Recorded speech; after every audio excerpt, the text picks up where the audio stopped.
Alright, what's going on, guys? Finally getting back with you with the 17 HMR. I thought I'd go over how Bear Creek's return process was like my experience with it, and also what the problem was that made my charging handle break off. And yeah, we'll go from there, and hopefully I can get to the range here in a couple days and we'll test it out. I haven't even been able to shoot it yet, just been busy. But anyways, I filled out a return request form on Bear Creek's website, and I had a return shipping label in a few days. I got it shipped back. They received it on October 9th, and then I didn't hear anything from them. So October 27th, which was about 18 days after they had received it, I sent them a message just asking how it was going, wanted to check on my return, and didn't hear anything from them. About a week after that, 7 days after that, I sent that message to them. That I got an email from them saying that they inspected my upper and the side charging handle screw broke off in the BCG, which we already knew. I showed that. They replaced the bolt carrier group. They cleaned the chamber. They shot 10 rounds with no malfunctions with Federal 17 HMR, 17 grain TNT. Then they said the MOA is good on the barrel, and it was inspected and test fired. So I messaged them back. Well, I guess they sent. I got my notes here. I just skipped over something. But they also said I needed to use the dedicated spring and buffer so the charging handle does not slam against the upper receiver, which I did use their spring and buffer. I messaged them about that. Said I had used their spring and buffer and still had issues, and there was no response to that message. But I also messaged them and said, you stated the MOA was good on the barrel. What was the kind of accuracy you guys were able to get out of it? And I got a message back saying it wasn't notated. Like, they didn't write down what the accuracy was, but it was good. So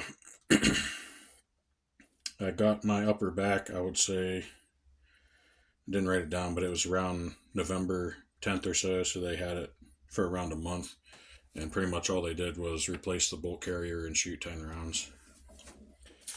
When they shipped it back, they sent it with this target.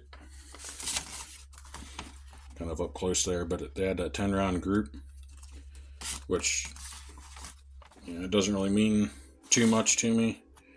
They wrote good on there, like accuracy was good, but they didn't state anywhere on this target how far away they shot it from. So I mean, that group really doesn't mean anything to me. That could have been from 5 yards for all I know. I don't know what distance they were testing it. I mean, that's a decent group if they shot it from 100. It's probably an 1.5 inch, 2 inch group. But what I found a little bit strange on this target, they wrote down that they use CCI A17 varmint 17 grain rounds. But in their messages to me, they said they shot Federal 17 HMR 17 grain TNT. So they shot Federal TNTs. That's what they said in their message. And on this target, it says CCI 17 grains. And this target's like really beat up and ripped and everything else. So I don't know if they just pulled one out of the garbage and sent it to me, like they're BSing me about the accuracy that they got on this thing, or if it was just a miscommunication between the person that shot it and the person that sent me the message. I don't know what's going on with that, but yeah, they did send this target. If I'm gonna get some of the CCIs that they have here, CCI varmint rounds, and see if I can duplicate that group from a decent distance, 60 yards, 70 yards. I'm going to see if I can even get close to that. And I'm also going to get some of the Federal 17 grain TNTs that they said that they used and they had good MOA with in their message. So I'm going to get both of those rounds, take this out and see if the accuracy improves. So, like I had said, I don't know if I said it in my last video or if it was just through messages with some of the people that watched the video, but I was getting like 4 inch groups with this thing at 50, 60 yards, so definitely wasn't good. I was shooting Hornady and Remington ammunition when I got those groups. But okay, on to so that was my experience with Bear Creeks. warranty return, which wasn't horrible, but I feel like they kind of brushed over my MOA concerns, like my accuracy concerns. And it took them a month to throw another charging handle in it and shoot 10 rounds. So, I mean, do with that information as you will. Like, I'm just happy that they replaced it, honestly, and that it should be a functioning upper now. But yeah, and also I didn't send it back with my scope on it either. I had my scope and everything off of it. Anyways, this right here is the lower that I was using when my charging handle broke off. And there's something out of spec with it. I'm not sure what it is, but the buffer is screwed in to just about the end of the buffer tube here. If I can get it on video, but you can see it right there. The buffer tube, just about to the end of the receiver here.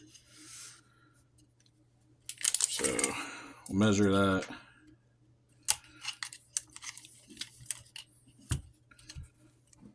Try to get it up there where you guys can see it. It's about 7 3/16, I would say, inches if you're measuring to the end of the, like where the receiver is here. To the end of the buffer tube, it's probably a 7 1/8 inches, which from what I read online, that's within spec. Because what the problem was the charging handle was hitting the receiver because the buffer or something in this lower, I'll demonstrate that for you, was allowing the charging handle to go back and hit it, the upper receiver. And I have their spring and buffer in this, so see if I can get a good shot of it here. If you push this the whole way back, you can see that charging handle is hitting on the receiver. And like I just showed the measurement, it's within spec from what I've seen online for what a mil-spec buffer tube should be, for what they should measure. But, okay, that's that lower there.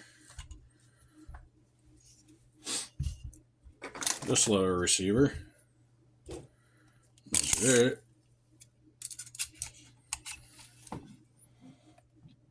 You can see it measures about 7 1/8 inches. I'd say it's probably a 1/16 of an inch.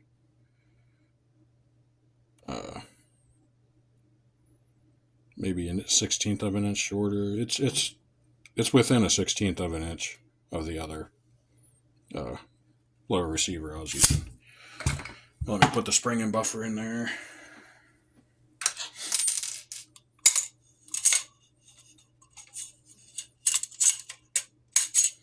It's the buffer that they send with it.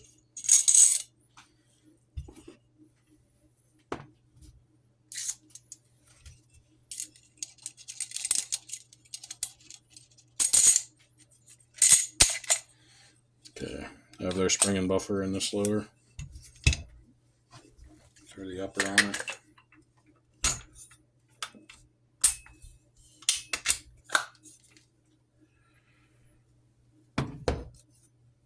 And push her back, and as you can see, there's probably between an 1/8 and a 1/4 inch of room there where it finally hits. And that's the part that's somewhat confusing to me is, these two lowers, the receivers and the buffer tubes are within a 1/16 of an inch, but one, it makes contact, and the other one, stops, like I said, probably between an 1/8 of an inch and a 1/4 of an inch short, so plenty of space there.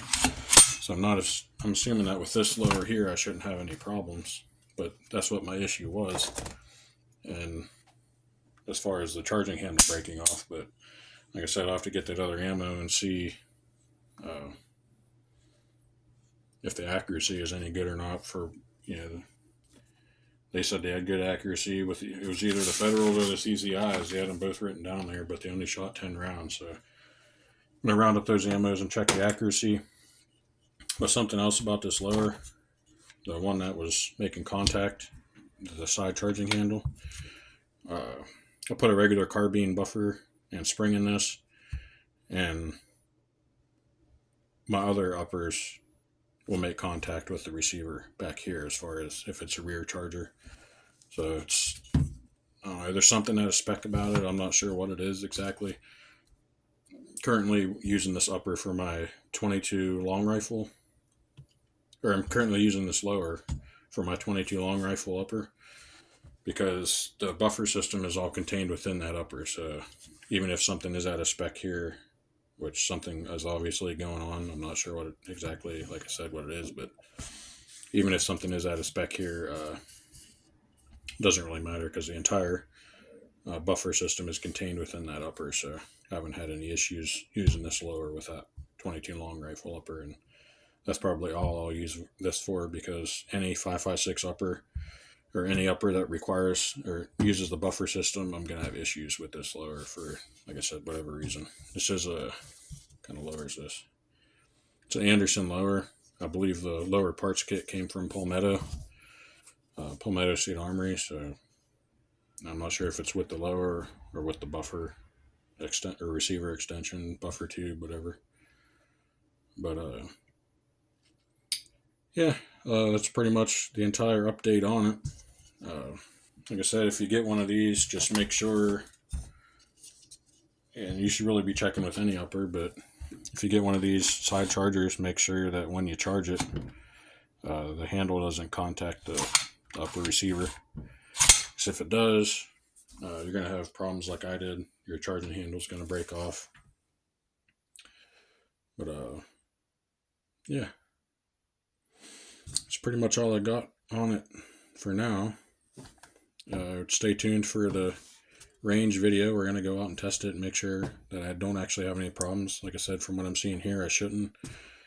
But yeah, we're going to test that and also going to check accuracy. So stay tuned. Catch you guys on the next one.